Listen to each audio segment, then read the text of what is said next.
Tapi pasti dalam menjalani istiqamah dalam beribadah, pasti ada kadang-kadang istilahnya malas, ada sifat sombak, ya, ada sifat lelah, capek, bosan.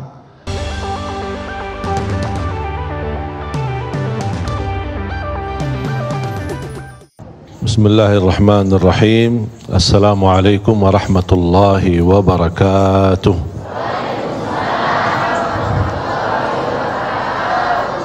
Alhamdulillahi Rabbil Alamin. Ashhadu an la ilaha illallah wa ashhadu anna Muhammadan abduhu wa rasuluh. Allahumma salli wa sallim wa barik ala Sayyidina Muhammad wa ala alihi wa sahbihi wa man tabi'ahum bi ihsanin ila yaumiddin. Allahumma 'allimna ma yanfa'una wa anfa'na bima 'allamtana wa zidna 'ilman wa tuqa. Istiqamah bisa dikatakan susah-susah, gampang-gampang, gampang susah juga. Sebenarnya ini tergantung pemahaman kita. Orang banyak yang menartikan istiqamah adalah kita mampu menjaga kebaikan itu tanpa kita ada rasa hambatan atau terputus. Dan saya ingatkan hadis Rasulullah sallallahu alaihi wasallam, kalau kita mampu terapkan dalam kehidupan kita, insya-Allah kita akan mampu membawa istiqamah. Rasulullah sallallahu alaihi wasallam bersabda, "Saddidu wa qaribu, falan yadkhul ahadukumul jannata bi'amalihi, wa inna Allah yuhibbu minal 'amali adwamahu wa in qall." Sebagaimana bersabda Rasulullah sallallahu alaihi wasallam di hadis yang diriwayatkan Imam Bukhari, saddidu wa qaribu. Ada dua hal yang perlu kita perhatikan dalam istiqamah. Saddidu artinya kita bisa menyempurnakan keistiqamahan dalam beribadah. Kita tidak jauh dari istiqamah dalam segala aktivitas. Dan saddidu berarti kita sudah hakikahnya istiqamah, kita bisa membawakan kesempurnaan dalam istiqamah kita. Tapi pasti dalam menjalani istiqamah dalam beribadah, pasti ada kadang-kadang istilahnya malas, ada sifat sombak, ya, ada sifat lelah, capek, bosan. Kalau sudah merasa tidak bisa menyempurnakan keistiqamahan itu, ambil tahap yang kedua yang disebutkan oleh Rasulullah SAW, wa qaribu, dekatilah dengan istiqamah. Jangan kita orang karena tidak mampu istiqamah sama sekali malah tinggalkan istiqamah. Istilahnya kalau kita tidak bisa menjaga kebaikan-kebaikan terus menerus, kita paling tidak walaupun berkurang kebaikan dan amal saleh yang biasa kita lakukan, tapi daripada tidak melakukannya sama sekali. Dan Allah lebih senang amalan hamba adalah dari istiqamahannya yang sedikit-sedikit tetapi rutin. Kadang misal kita tahajud, dan ini salah satu membantu untuk mendalikan nafsu kita. Ini mohon maaf, nafsu manusia ini tergantung kebiasaan.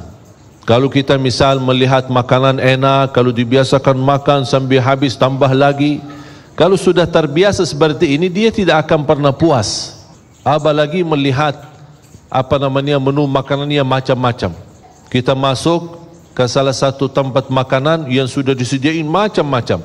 Kalau kita mengikuti hawa nafsu, apalagi mengikuti pandangan mata, semuanya serba enak. Kita sudah ambil secukupnya, bahkan sudah kenyang, tapi rasanya yang aku tadi lihat tapi belum saya rasain. Ini belum saya rasain, ini belum saya rasain. Makanya jangan suka banyak lihat, syukuri yang sudah ada, nikmati yang sudah ada. Makanya ketika ada banyak menu makanannya, saya tidak suka lihat. Saya suruh orang yang pendamping saya, ini ambil yang cukup. Saya makan, habis pulang, sudah selesai. Tapi kalau saya lihat, masih kepikiran terbawa. Ini ya belum saya rasain, gimana enak ya? Enak. Padahal sudah kenyang. Karena manusia tidak pernah puas. Dan ini salah satu kita bisa menjaga kebaikan dalam beribadah. Islam menajarkan tidak boleh berlebihan. Kadang-kadang kita maksa, kita ingin misal tahajud. Kalau tidak bisa tahajud seperti rutin kita, misal 11 rakaat atau lebih atau panjang, ada satu malam kita merasa, hari ini saya lagi galau ya, capek, ada urusan membuat saya beban fikiran, aku kayaknya malas tahajud. Daripada tidak tahajud sama sekali, paling tidak 2 rakaat. Kalau tidak mampu 2 rakaat mengangkat kesusahannya, mengangkat masalah yang kita hadapi, paling tidak meringankan masalah. Itu yang disebutkan waqaribu, mendekati dengan istiqamah. Ada ikhtiar, ada upaya. Kita tidak bisa misal puasa Daud, tapi puasa Isnin Kamis. Tak bisa puasa Isnin Kamis, puasa 3 hari dalam 1 bulan. Tak bisa 1 bulan, puasa 1 hari 1 bulan.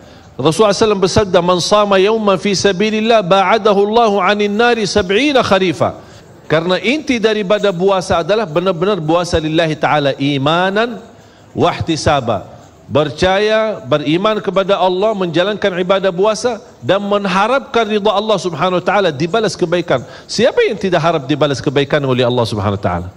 Makanya Allah Subhanahu wa taala menjanjikan banyak, bahkan ada pahala-pahala dan karunia yang Allah rahasiakan, Allah sembunyikan, Allah sediakan bagi hamba-hamba, dan itu balasan bagi apa yang telah kita kerjakan.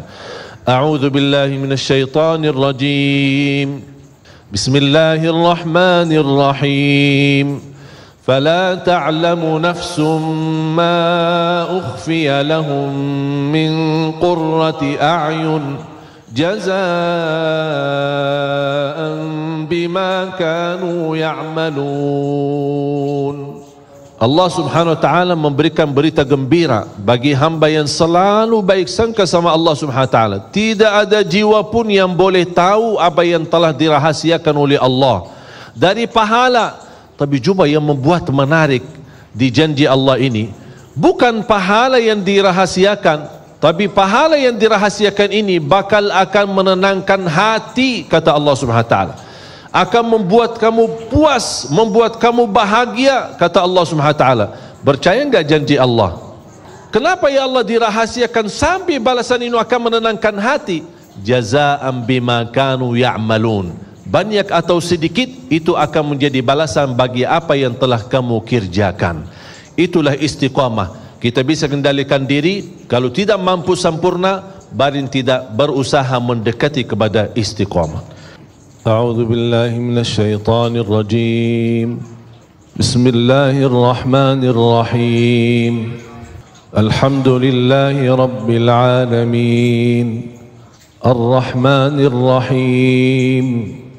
مالك يوم الدين إياك نعبد وإياك نستعين اهدنا الصراط المستقيم صراط الذين أنعمت عليهم غير المغضوب عليهم ولا الضالين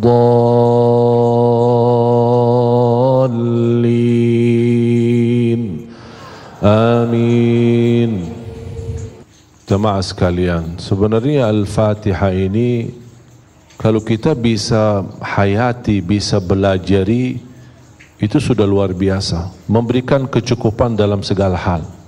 Ihdinas siratal mustaqim 17 kali minimal dalam salat fardu kita memohon hidayah ke jalan yang lurus. Intinya istiqamah.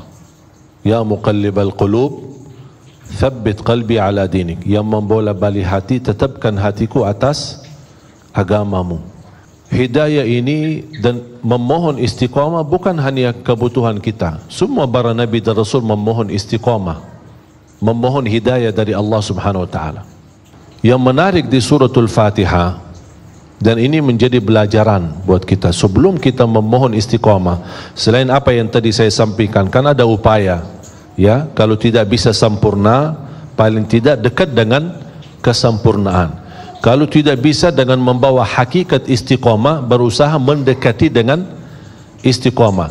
Selalu saya dorong jamaah, setiap amal kebaikan anda punya saham di situ. Setiap amal kebaikan anda punya saham di situ. Contoh, silaturrahim anda punya saham, sedekah punya saham, salat malam ada sahamnya, baca Quran ada sahamnya, menjaga dan memperhatikan anak yatim ada sahamnya, walaupun satu gitu. Karena ini salah satu upaya dan ikhtiar. Kita tidak tahu di mana Allah Subhanahu wa taala rahasiakan ridhanya di dalam amal salih. Ada 3 hal yang Allah sembunyikan.